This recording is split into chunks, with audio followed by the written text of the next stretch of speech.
Hello, my dear student. Today we are going to discuss regarding histamine.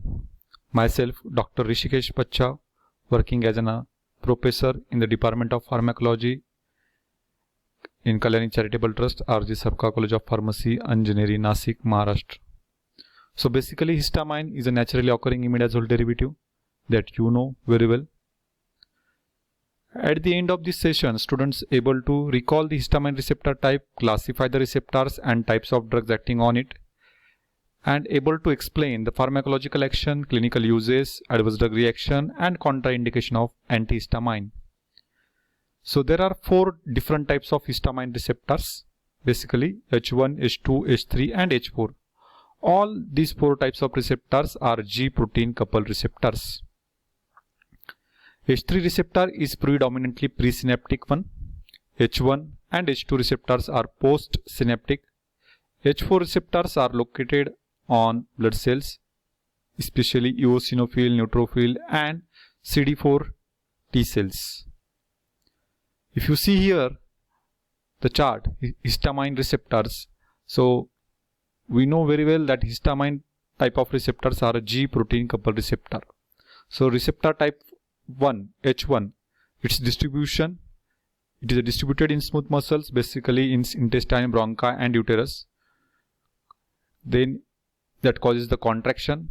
It is also located in the blood vessels, that causes the vasodilation, increased capillary permeability. It is located or distributed in the CNS, neurotransmitter, and at the sensory nerve endings, that causes pain, itching. So which type of post receptor mechanism will work when drug bind to the receptors? It is a GQ protein coupled receptor subtype. PIPT, that is a phosphatidyl inositol diphosphate hydrolysis will take place there. That increases the inositol triphosphate diacylglycerol and that causes the release of calcium.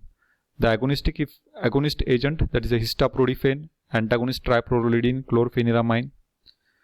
So this is all about the H1 receptor. Now the next one, H2 receptor, is basically located distributed in the gastric gland, that cause the acid secretion, in the blood vessel, that cause vasodilation, increased capillary permeability, in the heart, that increases the heart rate, force of contraction, and in the case of brain, that neurotransmitter increase decrease if it will seen. Post receptor mechanism, it is a G stimulatory protein coupled receptor that increases the cyclic AMP. Example of agonist, that is a dimaprit, amphetamine, antagonist nizatidine, ranitidine and famotidine. It is come under the basically the peptic ulcer, anti-ulcer agent.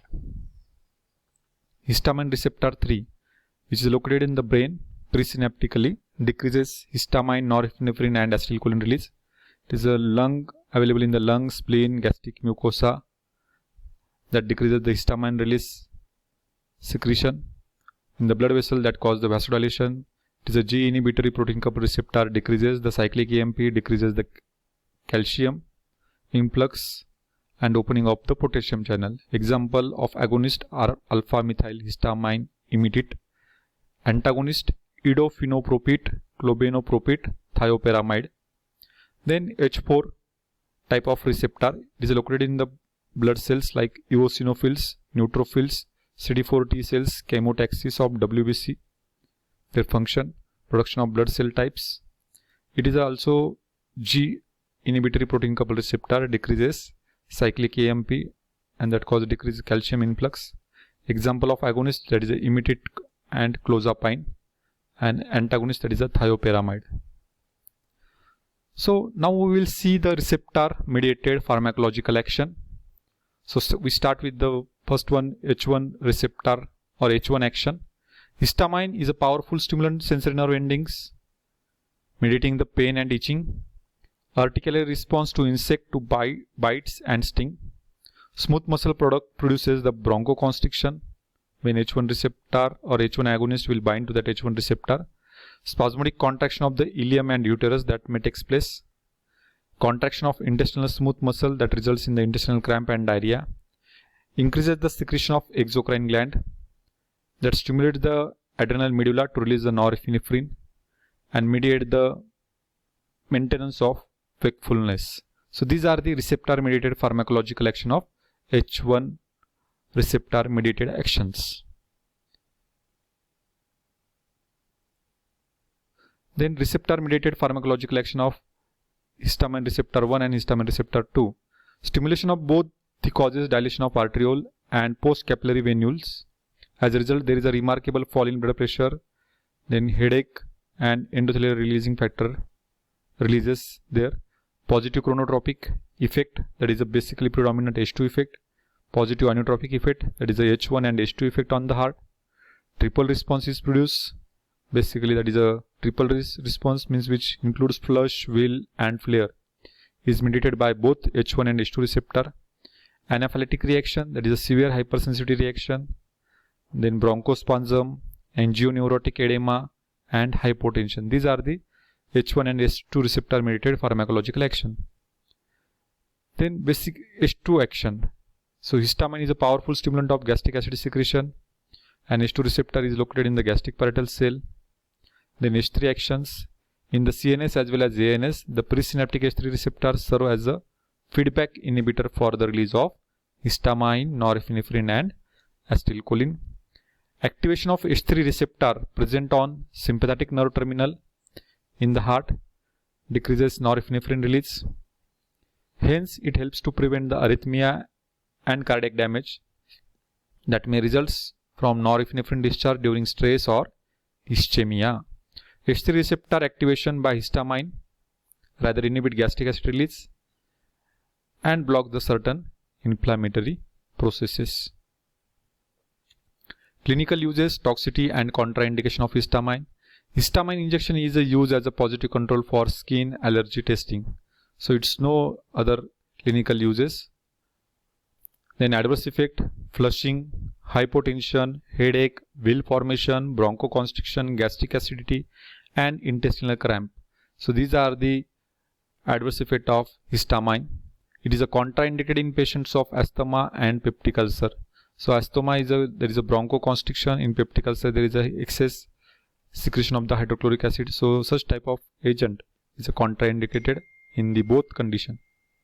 H1 receptor agonist.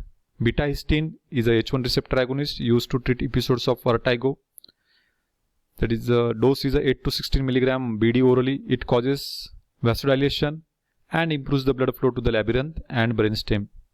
It may aggravate peptic ulcer and bronchial asthma. When you suggesting such type of medicinal agent or drug, at that time the precautions should be take care that peptic ulcer, person suffer from peptic ulcer and bronchial asthma, such drugs should be a contraindicated.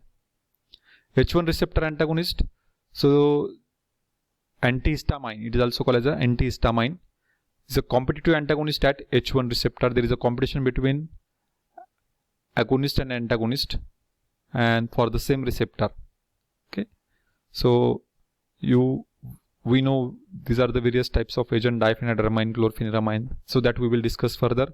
Clinically and pharmacologically it is classified as the first generation agent, second generation agent. First generation agents, they have short to intermediate acting, they are more sedating, more antimuscarinic side effects. So to overcome this requirement of second generation agents, they have longer duration of action, poor permeability and least sedating effect and devoid of autonomic side effects. Here you find such chart which contain the first generation antihistamine. The highly sedative agents, these are the moderately sedative agents and these are the mild sedative agents. So dimenhydrinate, diphenhydramine, doxylamine, hydroxyzine, pyromethazine. So these are the highly sedative agent. So if you see that both first two, dimenhydrinate and diphenhydramine, it is used in anti-motion sickness. It is a doxylamine used as a sleep aid, and these last two, this hydroxyzine and promethazine, it is a used as an antiemetic.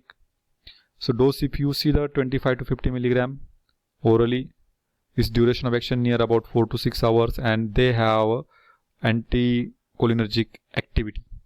If you see the moderately, they also have anticholinergic activity, but pyrilamine has a very less anticholinergic activity as compared to pheniramine and clemistine. But ciprofloxacin, it is an anti-serotonin effect. Okay, the dose is same, 4 to 6 hours. Duration is a 4 to 6 hours and adult dose 25 to 50 mg. Ciprofloxacin only 4 mg.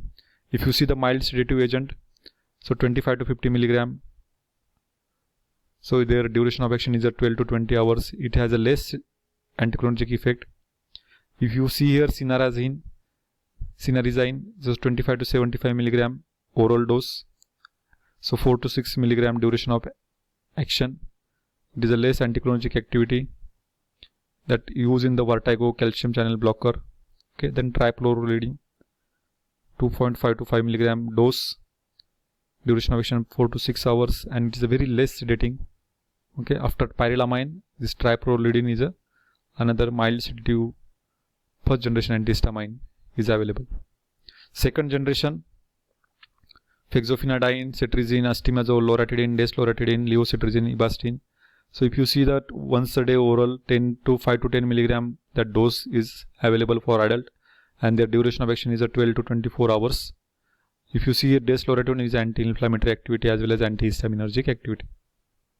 Pharmacokinetic, most H1 antagonists, irrespective of their groups, are metabolized in liver by microsomal system. Second generation agent, terfenadine, estimazole, these are metabolized by specific CYP3A4 subtype P450 enzyme. The reduction of therapeutic effectiveness that is observed when antihistamine is given for longer period is probably related to the induction of microsomal P450 enzyme. Individual with hepatic impairment may eliminate these antihistamines slowly. Means any hepatic disorder or hepatic impairment, their excretion is very less, slowly is getting excreted. Children tend to eliminate antihistamines faster than adult. Pharmacological characteristics, both H1 antagonist, allergic, used in the allergic rhinitis and urticaria. Okay, it is also used in atopic dermatitis, that is the first generation H1 antagonist are preferred, better control of itching for atopic dermatitis, hay fever and chronic urticaria. So non-sedating second generation drugs are generally preferred in angioedema and during anaphylaxis. H1 antagonist alone are not effective, so you have to use supportive therapy for that. Motion sickness, you have to use diamine adrenate, cyclizine, meclizine. In antiemetic, hydroxyzine, promethazine. To prevent the nausea and vomiting during pregnancy, so doxylamine is used. For anti-inflammatory activity, desloratadine is used. For limited effectiveness in suppressing the Parkinsonism symptom, so diphenhydramine and promethazine is also available. And for local anesthetics, pyrilamine is also available. So these are some pharmacological characteristics with their therapeutic uses also. Adverse effect and drug interaction. Most common side effect is the sedation and antimuscarinic action. Okay, and an additive effect when you use any drugs like alcohol or any CNS depressant drug. So that additive effect seen on the alertness as well as motor skill. Okay, so such type of drugs is never used when you are driving the car or handling any machinery. So toxic dose of H1 antagonist may lead to even excitement and hallucination, convulsion and coma. Enzyme inhibitor like ketoconazole, chloramphenicol or erythromycin elevate the plasma level of estimazole and terfenadine. So this may induce Torsady point type of fatal cardiac arrhythmia. So it is very important. So H2 receptor antagonist. So it is another category of the agent, peptic ulcer, drug used in the treatment of peptic ulcer. So nizatidine, famotidine, ranitidine. Then histamine release inhibitor, cromolyn sodium and nidocromyl sodium. Mast cell stabilizer, that is iodoxasamide and tromethamine, pemirulost and ketotifen fumarate. So this is all about the H2 receptor antagonist. So thank you very much for your patience listening. If you like, please subscribe my channel. Thank you very much.